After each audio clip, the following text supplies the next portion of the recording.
超真实原神生成，不管你是 MyC 技能的玩家，开局已经劝退大部分玩家。更贴近现实，可以这么说，跟 Minecraft 是两款游戏啊。群卵传说，一款非常硬核的 Minecraft 游戏啊。从刚开始只能捡石子开始，再到镀金，再到陶瓷的炼造，再到炼铜工具的制作，以及到后面重工业的发展，烹饪。春夏秋冬四季分明了。如果说我们这些营养全都没有跟上的话，那我们可能要嗝屁了。气候啊，平均温度，还有一些降雨量，这些都关系着我们农作物是否能够生长。还有一些自然灾害啊，比如说塌方、龙卷风等等啊。欢迎收看《群峦传说》。开局我们多建点石头啊，然后做把小刀。如果说找粘土的话，这个植物下面就是有粘土的。OK， 我们先把碎尸小刀给它做出来啊，中间一刀杠，然后两边给它敲一个，这个小刀就做出来了。把这个斧子也给它做出来。然后现在是缺点木棍啊，我们去找一下木棍。OK， 斧头还有小刀是有了，我们把这个大腕给它收下。原神最向往是什么？吃的、喝的，然后还有住的地方。所以说这三个对我们来说也是非常重要，我们要去跑图找一找。OK， 我们可以看点木头啊，这样的话我们方便我们完成。在群揽这个整合包里面啊，我们会捡非常多的一些石头，还有一些矿物啊，甚至连一些木棍啊，所以说非常的占格子，还有一些蔬菜的种子。前期对我们来说背包是至关重要的。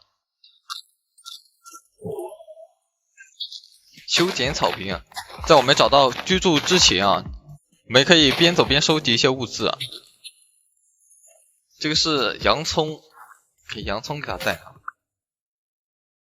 在一些安山岩附近的话，会需要一些铝啊，还有一些其他的矿粒啊，这边要注意一点。这个旁边的话，铝还是非常多的。这边我们边走继续边收集啊。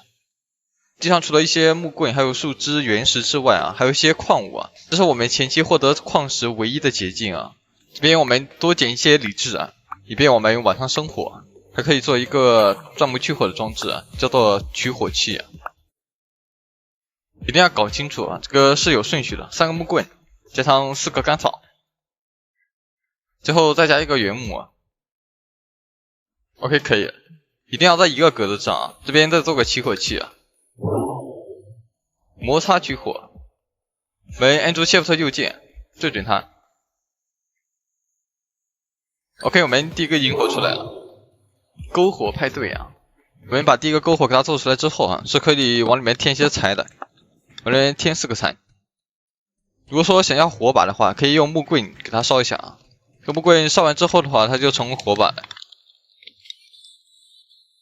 等我们有了火把之后呢，我可以用木棍右键它。右键之后呢，木棍就可以变成火把了，这样的话我们就源源不断的。这边提一句啊，这边的火把过一段时间是会熄灭的。OK， 我们是成功的做出来一个引火，度过了第一个晚上，然后还做了一些火把。这边我们做个石丘啊，因为这边有一些粘土，把这个粘土给它挖。这个粘土对于我们来说是非常重要，我们可以做一些陶器啊，然后还可以做一些模板。如果说想进入下一阶段啊，这个粘土是必不可少的。在我们跑图找家的过程中啊，这个地面上会有一些这种铁颗粒啊、矿物颗粒啊，我们可以把这种矿物粒收集起来。一般陆地上有矿物颗粒的话，大概率是有这个矿脉的，我们这边给它标记一下，到时候如果说来挖的话，可以直接去下面挖了。还有挖矿的时候，千万不要忘记带支撑柱啊，如果说没有支撑住塌方的话，就会把我们活埋了，一定要注意啊。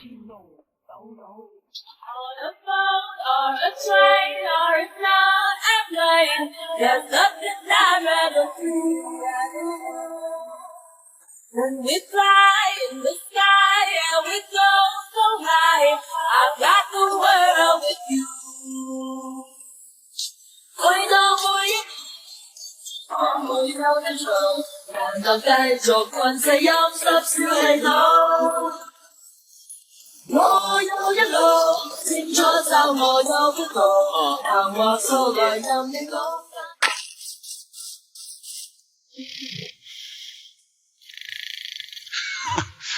这边我们看到一头棕熊啊，也是做了很多长毛啊。每晚上趁它睡觉的时候，我们看一下能不能把它嘎了。做回原始人啊，要用原始的方法解决这些问题啊。但他睡的是非常香啊，都有点不忍心打扰他了。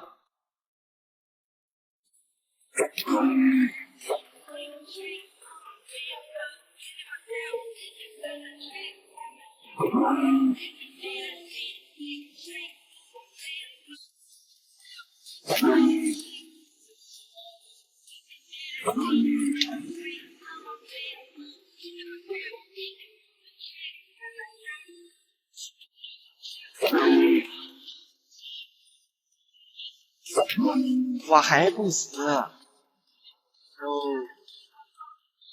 我又地震了，我靠！我说哥，这地震了你都震不醒啊！刚刚跑2圈把我熊哥累坏了。啊！震的也太久了。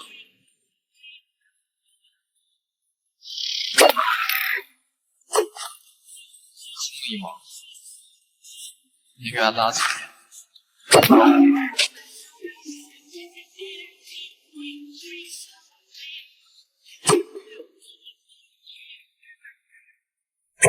杀完这头新的成就，战斗民族，这不是俄罗斯的吗？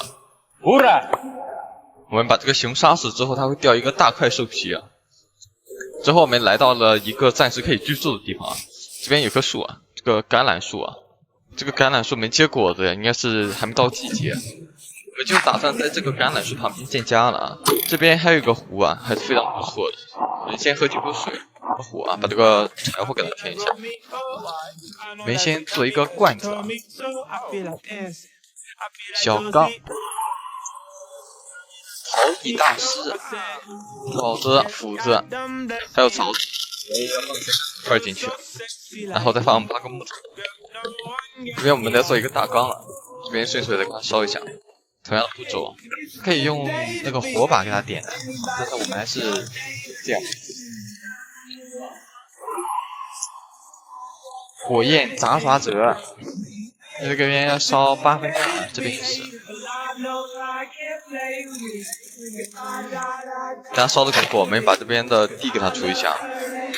如果说我们想种洋葱的话，这个温度要在0到30摄氏度中间啊，湿度的话25%到90%之间啊。它越靠近水的话，那个湿度也就越高；离水越远，那个湿度也就越低啊。我们要挑到合适的位置。最后我们把这些小缸还有一些模具啊，给它烧好了，烧好了我们就右键，然后丢进水里面去，然后提示降温，它就获得一个成就。我们全部给它丢水里面，给它降好温。可以听到有这个降温的声音啊，我这个降温声音消失之后的话，这个温度也就下来了，我们就可以去捡。到了晚上这边突然就下起了雨了，我们先把这边清一下啊，做个临时躲雨的地方。做房子的话，尽量还是不要这么做。万一说地震的话，这边泥土可能是会塌陷的。你暂时就先这个样子。目前来说可以躲雨。哎，这个锅的话做出来，我们后面可以熬汤喝了，还是非常不错的。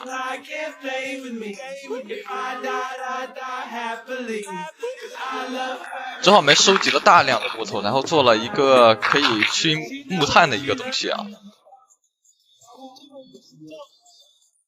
我们把这边点燃，然后留一个格子，等它点燃之后啊，用泥土再给它填上。